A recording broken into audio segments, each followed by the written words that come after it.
जोंनि खोना माने निउसिने रखम खालामदो दा माने काति सारा आरो पिया जोंनि गामियावनो पिया दोङो इयाव लामाफोरखौ मावनो थाखाय एख' खामानि जोंखौ नायफिननायानो जाखाया एख' मोनखाया जोङो समनि रादाब नायगिरि नोंथांमोनखौ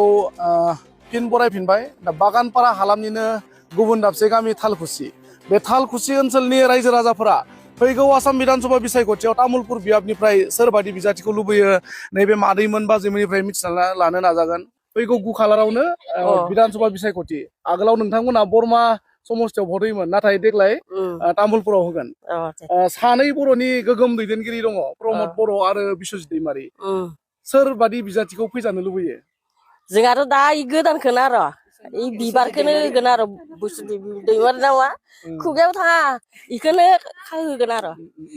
मानि थाखाय होगोन जेनेबा जों मबा अरुणोदय आरो इनिफ्राय जोंनि गटफोराव माबानायफोरखौ ओमफ्राय मबा आंनो रोङाबा दा निजि आरो मबा पेन्सनफोर ना मा अरुणोदय ना मा इफोरखौ ओरै आखा खालामो आरो दा गामिनि सरासनस्रा रायजो जानाय नैबे मादैनि राव माखासे खोथाया जानो हागौ नैबेबायदि माइक्र'फनावहाय ओंखारा अब्लाबो आं बेबायदिनो फिन गुबुन सासे मादैमोननिफ्राय मिथिलानो नाजागोन प्रमद बर'आ 5 बोसोर बिटिसिनि चिफ जाबाय बे बिटिआर गोरोबथानि उनावहाय ओमफ्राय बेबायदियावहाय नोंथांमोननि ओनसोलाव जौगानाय खामानि मावदों ना मावाखै मावाखै एख' लामाफोरखौ मावनो थाखाय एख' खामानि जोंखौ नायफिननायानो जाखाया एख' मोनखाया जोङो दा बिथाङानो नोंथांमोननि नैबे समस्थियावहाय इउपिपिएलनि सासे बिजाथि आरो हजोंहाय बिश्वजित दैमारि दङ दा बे सानैबो बर'नि गोगोम दैदेनगिरि जों रावखौबो बासिनो हाया अब्लाबो बिसायख'थियाव सासेखौ जों देरहाहोनांगोन सोरबायदिखौ देरहाहोनो सानो प्रमद बर'खौ ना बिश्वजित दैमारिखौ बिश्वजित दैमारिखौ बिश्वजित दैमारिया देरहालाङोबा बे ओनसोलनि जौगानाय खामानि मावगोन होननानै सानो नामा नोंथांमोना सानदों आरो जेनेबा थारैनो बिश्वजित दैमारिया देरहालाङोबा नोंथांमोननि ओनसोलाव जौगानाय खामानि मावगोन होननानै आसा खालामो जों दा जोंनि गामि बिथोराव जाहाथे खना गंफा लामा सामा जेबो जायाखै बेखौ बिश्वजित दैमारिया जुदि देरहालांबाय बेखौ मावगोन होननानै आं आखा खालायदों बेखिनि जायगा डेभेलप जागोन होननानै आं सानदों बेखिनि जायगाखौ जेरैबो खना गंफ्लानि गामिनि मानसि गैयै मानसिफोरनो सब आसनिखौ होनांगौ सब माबा मोननो गोनांखौ होनांगौ आरो रावखौबो राव दुखुमानो नाङा फारथिंना बासिलायनाङा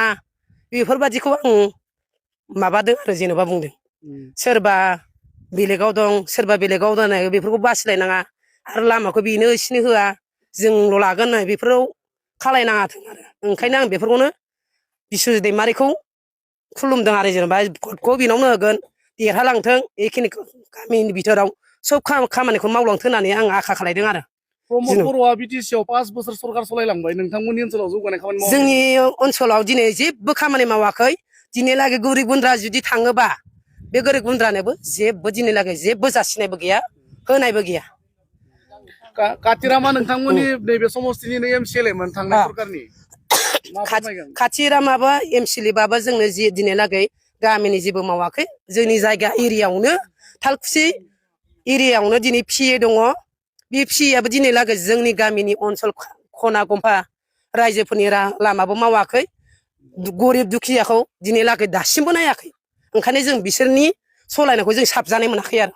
दिनैहालागै जों फसन्थखौनो जायाखै जोंखौ दिनै जोंहा जेबो गैया हाजिरा खामला मावनानै जायागौमोन जों जेबो मोनजाया दिनै जों हाजिरा मावना जाग्राखौनो जोंखौ नायाबालाय इसोरखौ जों मा होननानै जोङो पार्टि होननानै इसोरखौ सार होननानै माबोरै भाबिनो हायो जों बेखौ जोंनो नाङा दा खोनानो मोनबाय समनि रादाब नायगिरि नोंथांमोना आं बेबादिनो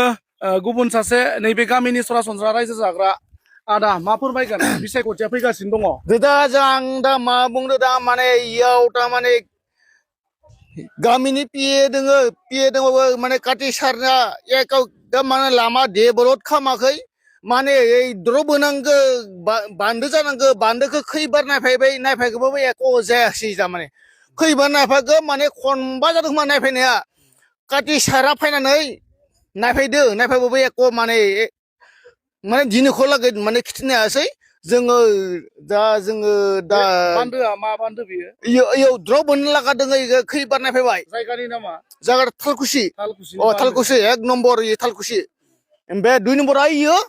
बै जोङो थालकुसिनि दा माने बान्दोखौ थारमाने नायफैदो इसोरो माने जोंनिखौ ना माने निउसिनाय रखम खालामदो दा माने काति सारा आरो पिया जोंनि गामियावनो पिया दोङो इयाव जोंखौ माने माबायदि माने माने सखा बायदि खालामदो थारमाने जोंखौ थारमाने थांनाय सरकारा थांबाय रायनानै मोनफिनला दा गोदान सरकार फैगोन बिसायख'थियाव दा नोंथांमोना माबायदि इयाव जों दोङो इखौ जोङो सारखौ मा नामोन आं इखौ प्रमद बर' दङ बिश्वजित दैमारि दङ बिश्वजित माबाखौ जोङो एकदम हेगारनांगोन जों दा थालकुसि ओनसोलनि बा थालकुसि गामिनि रायजोफोरा फैगौ बिधानसभा बिसायख'थियाव जों जाखिनि ग्राउन्डआव गिदिंनानै मोनबाय